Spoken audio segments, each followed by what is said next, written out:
Well, I think we have the ability to be opportunistic. We have some guys that, that compete hard and have the opportunity to finish. I don't think we had a significant amount of opportunities, but we had enough to find the back of the net. I thought Tristan was terrific in goal.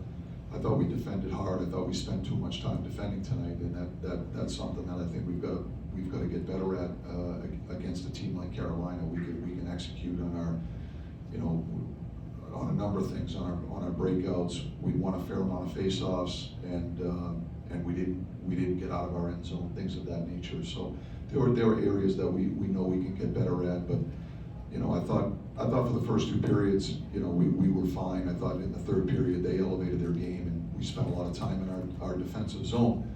But having said that, I thought we defended pretty hard. Steph on the right. Mike, Marcus Pettersson was scratched, just to verify that's a coach's decision and nothing medical related. Correct. Just what went into that decision, and how do you think Brian Dumoulin and John Marino played together? I don't know how much they played together in the past. I thought they were fine. They're two good players. They're mobile guys. They defend hard. They got long reaches. I thought they were fine during the game. And what went into the decision was, we have 7 defensemen here that we can only put 6 in the lineup. And I thought Fried's played a couple of really solid games, was deserving of staying in the lineup.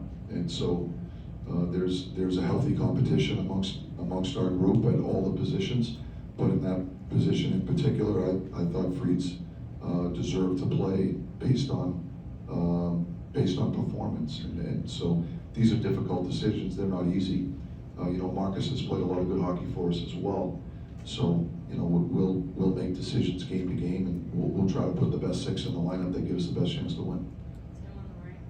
Mike, heard what you said about defending well in your own end when those opportunities presented themselves in this game. Were there other nuances or subtleties about this game as opposed to the first 2 that you played against Carolina that you might have liked about your team's performance better this afternoon? I don't think so. I think there's so much familiarity on both sides. I think they're very familiar with how we're trying to play and the subtleties of our game, and I feel as though we know their game pretty well. And they're one of the top teams in the league for a reason. They have balance, they have mobility, they have a real good collective team game. They're hard to play against, and so I don't think there's any there's any secrets out there, I guess, with technology and how hard coaching staffs work to prepare their teams for what they're up against in today's game. I just think that's the nature of the NHL. But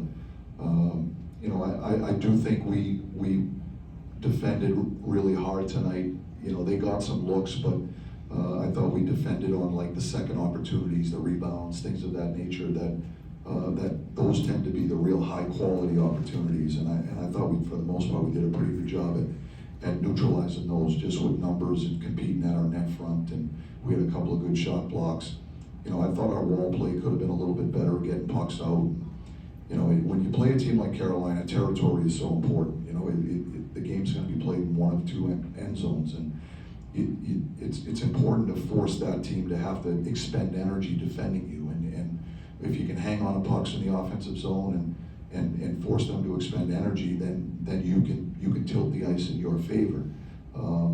Their game plan is to do the same. I thought in the third period in particular, we didn't force them to have to defend us enough, and that's just one area where I know we can get better. But the first 2 periods we had some offensive zone time where we did get to that, and when we did, I think that's the type of game that we want to try to play.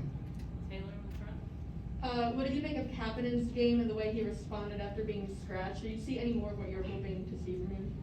I thought Cappy played hard. I thought he had a couple of good opportunities. He had that 2-on-1 chances.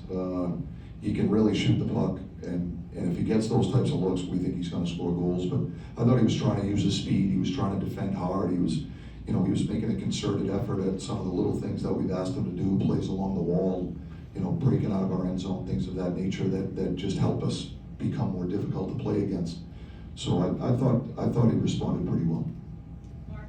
Coach, a lot's been made out of this stretch of games against really good opponents dating back to the game at Tampa. You guys are 3-1-1 in that stretch. How would you rate your overall play, pros and cons?